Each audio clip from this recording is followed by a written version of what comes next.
Good morning. Today we will talk about something called syntax.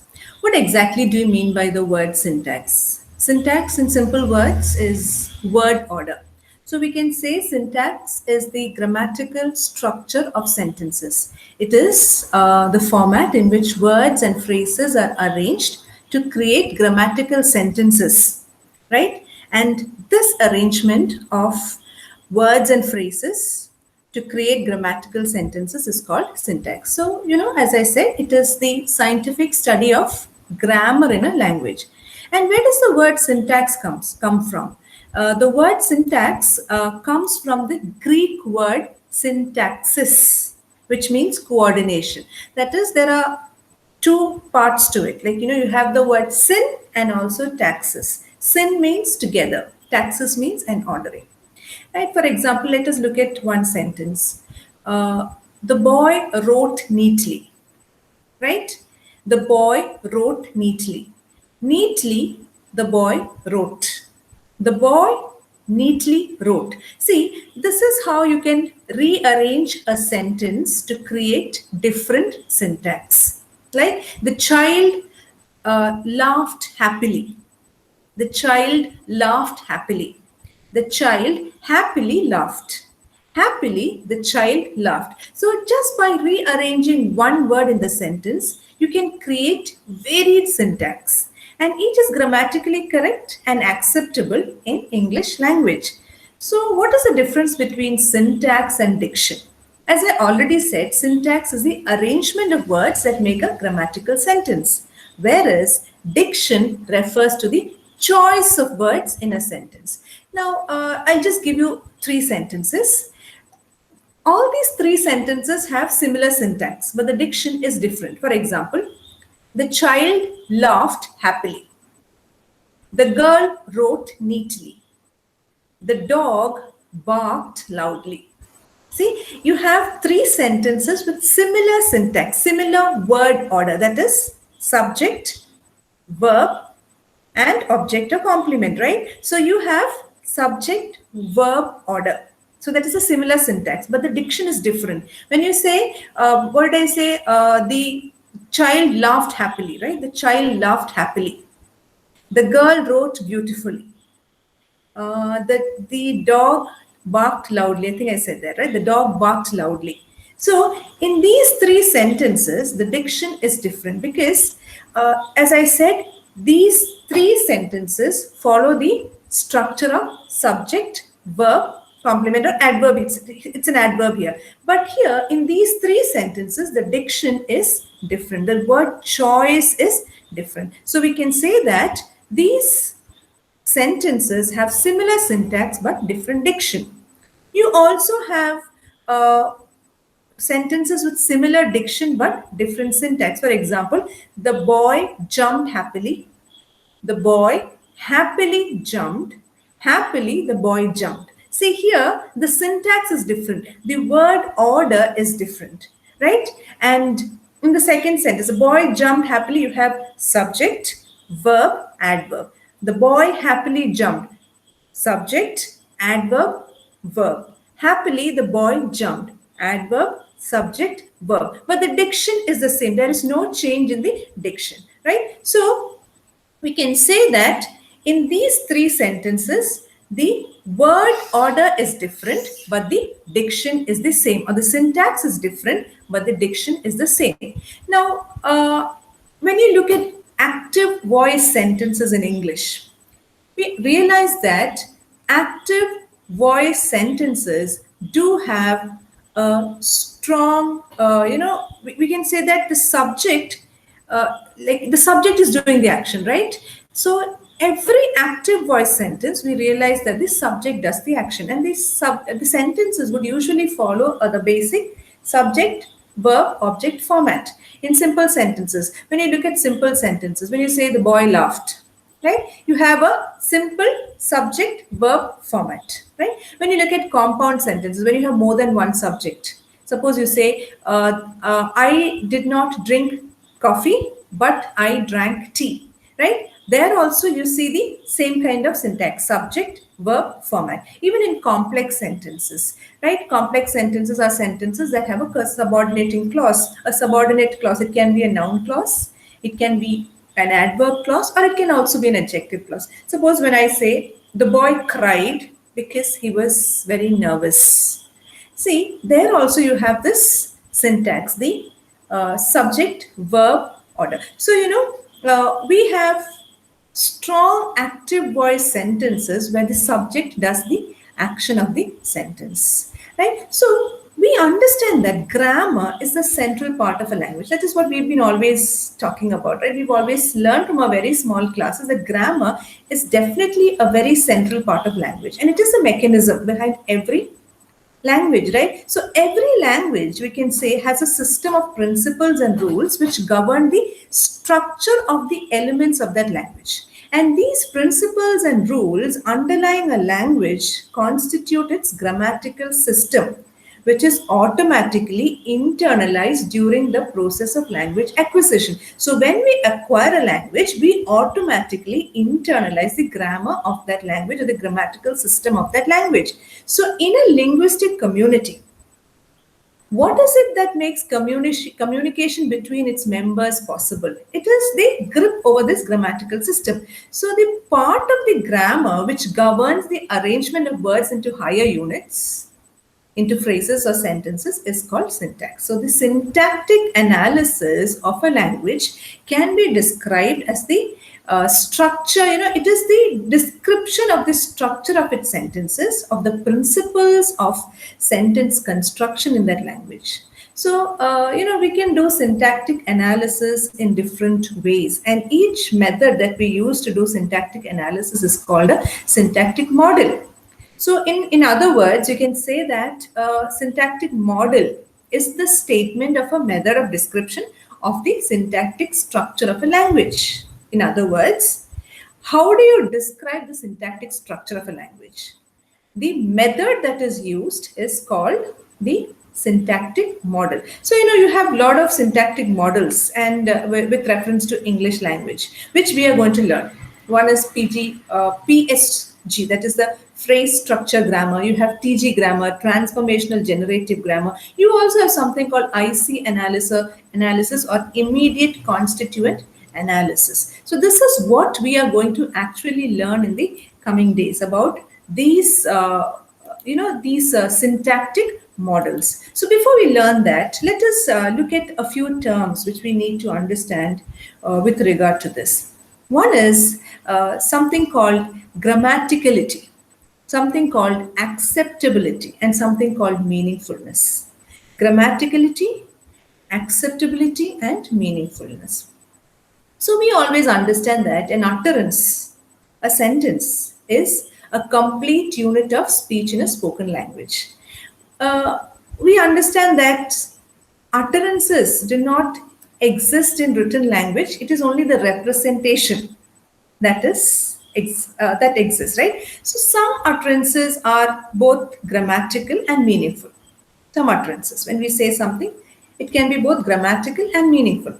Some others are ungrammatical and meaningless. There's no meaning, it's not grammatical at all. But sometimes there are certain utterances which are fully grammatical and sometimes meaningful also, but they are not acceptable.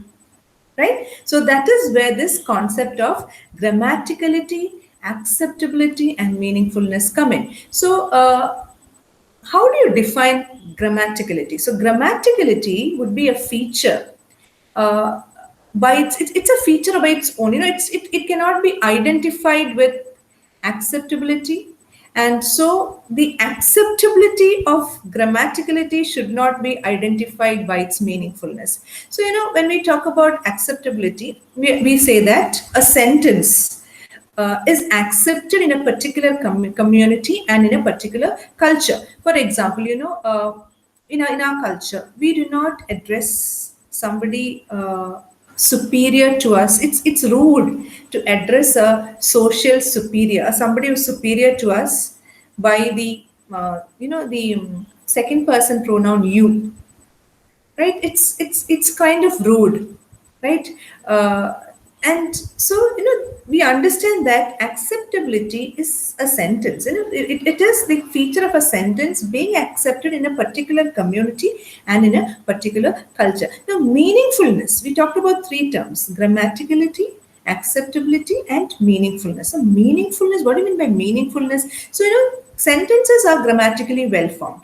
Sometimes they are meaningful, sometimes they are meaningless. So utterances can be ungrammatical, at the same time they are meaningful, So, there are many utterances which are not acceptable because of socio-cultural reasons. Um, you know, uh, some utterances would questionably have the same meaning in another language that would be acceptable in some contexts, but not in others. And there is another type of acceptability which has to do with rationality and logical coherence. So, what do you exactly mean by the meaningfulness of sentences? So, like for example, when you have two sentences like, I want that he came, I want him to come, right? So, grammatically right and has no meaning, and vice versa, right? No, the other way around. So, when you say, I want that he came, it is not grammatically correct, but it has a meaning. Whereas, I want him to come is grammatically correct, it also has meaning, right? So, in the first sentence, the grammaticality is not present. The grammaticality is not present there, but it is meaningful. So sentences can be grammatically well formed yet meaningless. Like, sometimes you say, in the first sentence that I said, I want that he came, it has a meaning. You want him to come. That's what you mean. But it's grammatically wrong. But sometimes you have grammatically well formed sentences, but meaningless. When you say something like, colorless green ideas sleep furiously. Colorless green ideas sleep furiously. Now, this sentence does not make any sense because things logically cannot be colorless and green, simultaneous ideas cannot sleep, and nothing can sleep furiously. All these things do not mean anything. But it's a grammatically correct sentence, but it is semantically. Semantics means the meaning. It's meaningless. It is semantically ill formed. Right? So, there are other sentences which can be ungrammatical yet meaningful. That's what I said first. I want that he come. This sentence makes sense, though it is grammatically wrong. It has the same meaning as I want him to come. The structure of sentences and their meaning are two distinct things, right? So, what's the rule of semantics? The rule of semantics is make sense. It should be, meaningful. It should make sense. The essential point is that although words may be grammatically well formed, they cannot form a meaningful sentence or be part of a meaningful phrase. That means, though all words may be grammatically well formed, it's not necessary that they would form a meaningful sentence, right? So that's what I said. When we talk about colorless green ideas sleep furiously. Now that is a grammatically well-formed sentence, but it doesn't have any meaning. It's not part of a meaningful phrase. So when we look at this comparison between grammaticality, acceptability, and meaningfulness, we understand that utterances are not usually understood. They sometimes differ in grammar and meaning, as in some utterances may be ungrammatical, but at the same time meaningful, and sometimes it might be ungrammatical and meaningless. You understood? When we talk about grammaticality, acceptability, and meaningfulness, we realize that, all utterances are not usually understood. Sometimes there's difference in grammar and meaning, right? Sometimes some utterances may be ungrammatical. At the same time, they'll be meaningful, right? And sometimes it might be ungrammatical and meaningless at the same time. And when you look at acceptability, it means that a sentence has to be accepted in a particular way, or in a particular situation or community and culture, and it is got something to do beyond logic. So that is what we understand by these terms: grammaticality, acceptability, and meaningfulness. Right? So now we pass on to something called prescriptive grammar and descriptive grammar. what is the difference between prescriptive grammar and descriptive grammar? Now, prescriptive grammar would refer to a set of norms or rules governing how sentences should or should not be formed rather than describing how language really is used. So it is basically a set of rules. So prescriptive grammar is concerned with what grammarians think to be right or wrong. That is, it differentiates between good and bad language users. On the other hand, we realize that descriptive grammar focuses on describing the language as it is usually or actually used. It's not as it should be used. It is based on the language used by speakers. So, what do descriptive grammarians try to do? They try to analyze real language data so that they can formulate rules governing its use. The aim is not to distinguish the good from the bad language. Many forms of language that prescriptive grammarians think are not grammatical may be included in the data the descriptive grammarians analyze. Now look at the sentence. You have a sentence like John is older than her. Now, this is something that we usually use, right? And we say John is older than her. What is wrong in that? This is a form that is used by actual speakers. But prescriptive grammarians would consider this as an example of bad language. And they would say that the right form should be John is older than she. Now, why do they say that? The reason is prescriptive grammarians, they're based on rules, right? So they believe that the word than is used as a conjunction and it should be followed by a subject pronoun. So the correct form is she and not her. She is the subject pronoun. But the descriptive grammarians would say, see, since the above form, that is John is older than her, is used by actual language speakers and writers, it should be included in the data and studied. For them, that the word than is viewed as a preposition. And for that reason, it can be argued that the sentence John is older than her is correct. And he says that, the descriptive grammarians would say that in this case, John is older than her. Her functions as the object of a preposition. Older than whom? Older than her. So her would be the object of the preposition. So this is how descriptive grammarians would say. So descriptive grammar would describe language forms objectively and non-judgmentally. So the aim, according to them, the aim is to study the principles and patterns that underlie the actual language use. Therefore, to conclude, we can say that descriptive grammar is a study of a language. It is a study of its structure and its rules as they are used in the daily life by its speakers from different walks of life, including standard, non-standard varieties. But prescriptive grammar, on the other hand, specifies how a language and its grammar should be used. So that is the difference between prescriptive grammar and descriptive grammar. Next, we pass on to something called synchronic grammar and diachronic grammar. Now, Ferdinand de Saussure, right, maintains that there are two ways in which we can study language. The first is we can look at the language as it is at any particular point in time.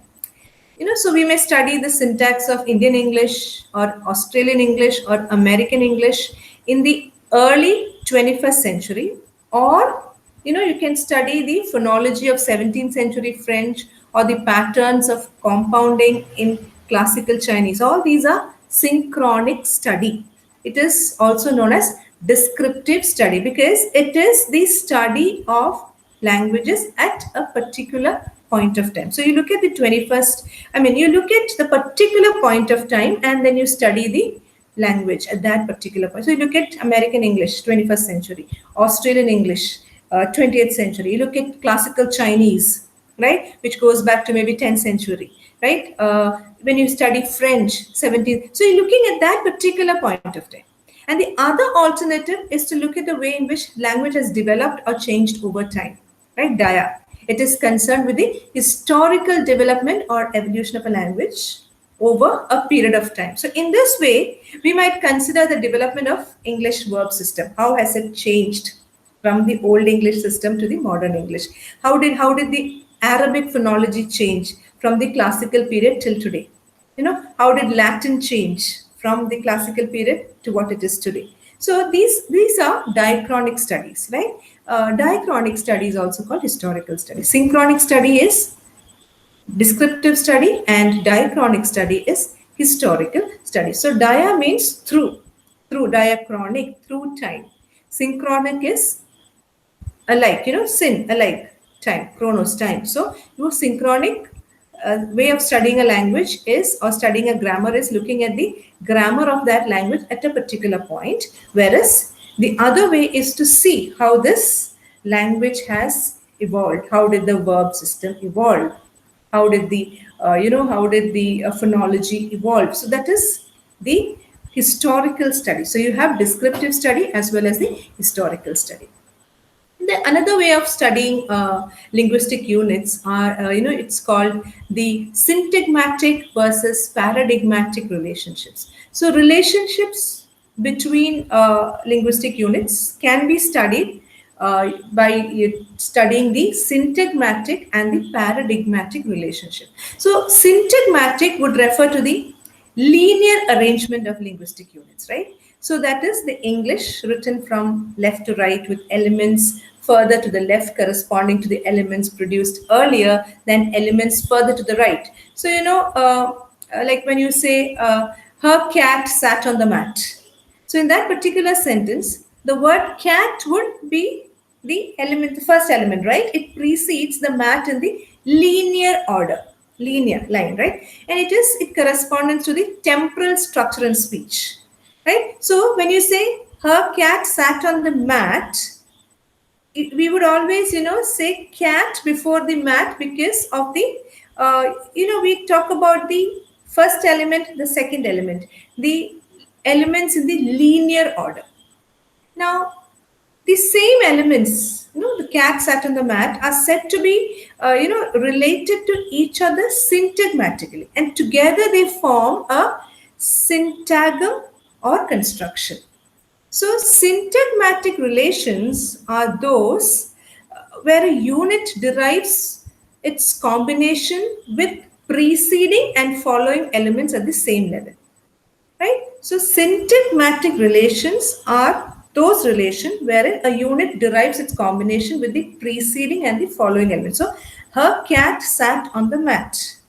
The boy wrote the exam. So, the boy comes before the exam. So, it is a linear kind of relationship. So, the relationship is derived from the combination with the preceding elements and also the following elements, right? So, we understand that language is not just structured this way. Language is also structured in terms of the words or other elements which are not there but which could have been there. Now, each of these words in this particular sentence, her cat sat on the mat, could have been replaced by a number of other possible words. Like, we can say, her cat sat on the mat.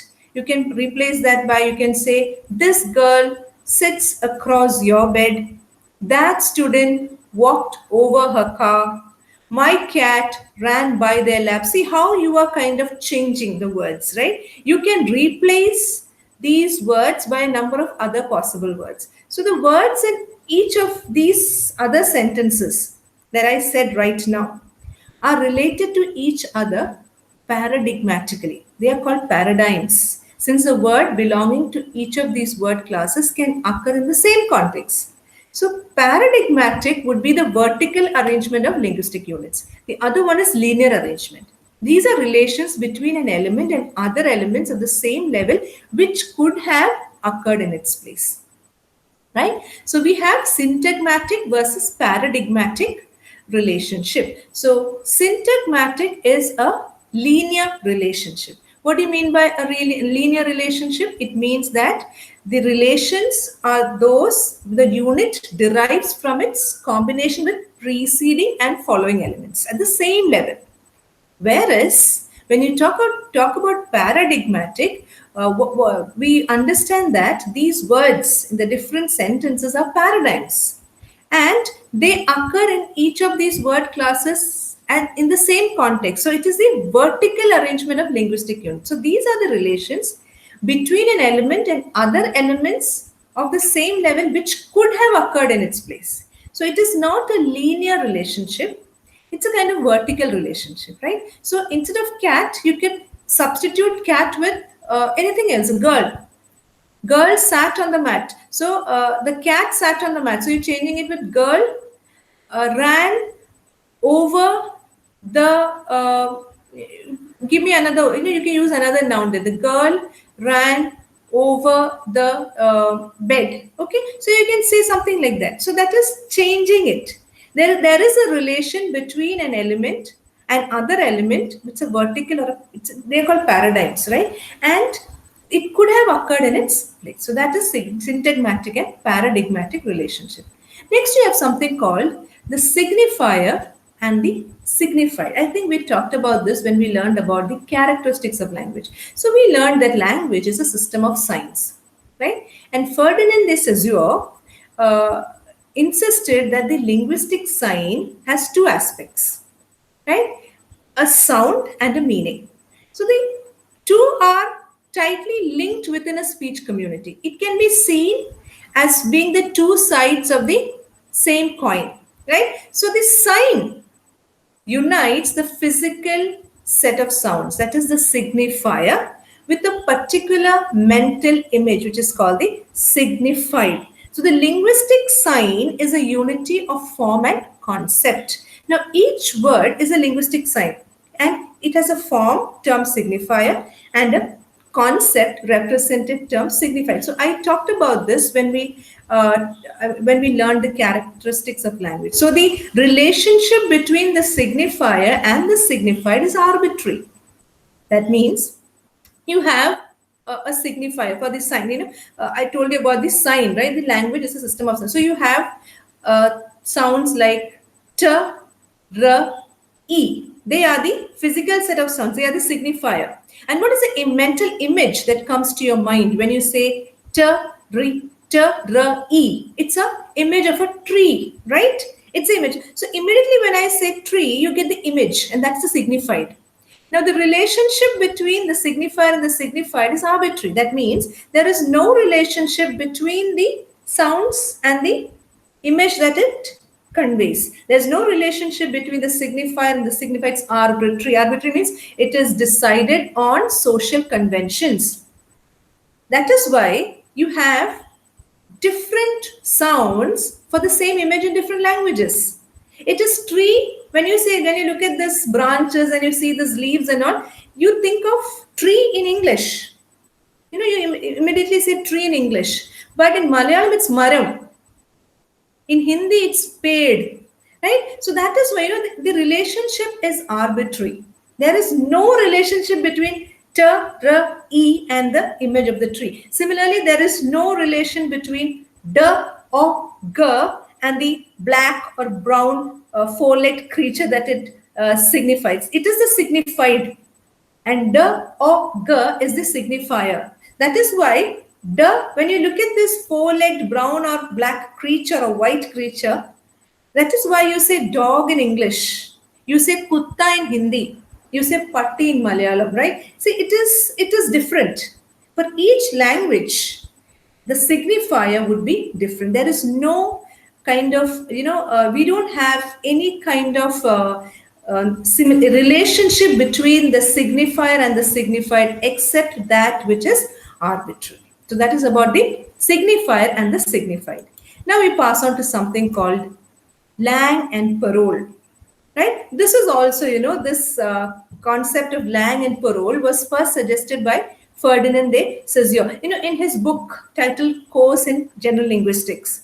Now, what does Saussure, Saussure mean by this lang and parole? So, Saussure advocated a synchronic examination of language, language at a particular period of time. That is synchronic study. Right? So we talked about synchronic study. What did we mean? It's a descriptive study. So that is what Saussure adopted. So he was not interested in studying a particular language or linguistic habits of any one member in a given speech community. So he sought to examine language in general and to identify the systems or rules and conventions according to which language functions. Now, he formulated this concept of lang. So, lang denotes a system of internalized shared rules governing a national language's vocabulary, grammar, sound system, etc.